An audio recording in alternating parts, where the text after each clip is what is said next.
હાલમાં એક શહેરની વસ્તી 1,80,000 છે. જો તેની વસ્તી દર વર્ષે 10% દરે વધતી હોય 10% દરે વધતી હોય તો 2 વર્ષ પછી તેની વસ્તી કેટલી હશે? અહીંયા એક શહેરની વસ્તી છે જે પહેલા વર્ષે 10% વધે છે, બીજા વર્ષે પણ 10% દરે વધે છે, તો 2 વર્ષ પછી તેની વસ્તી કેટલી હશે?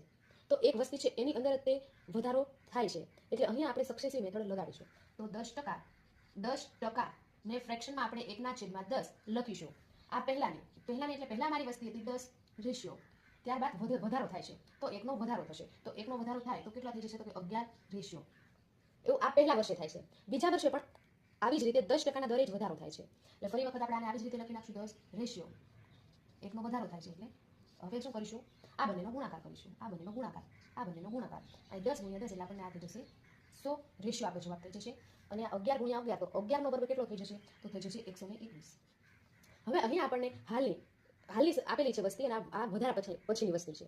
તો હાલની મને કેટલી આપી છે? 1,80,000. તો 1,80,000 તો આ બરાબર હું સરખાવી શકું.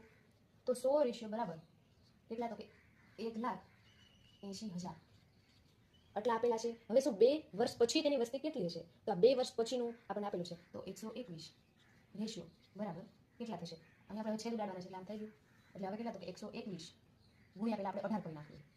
બરોબર છે? એટલે પેલા 1 2 1 8 1 8 8 2 16 1 8 1 8 ને 9.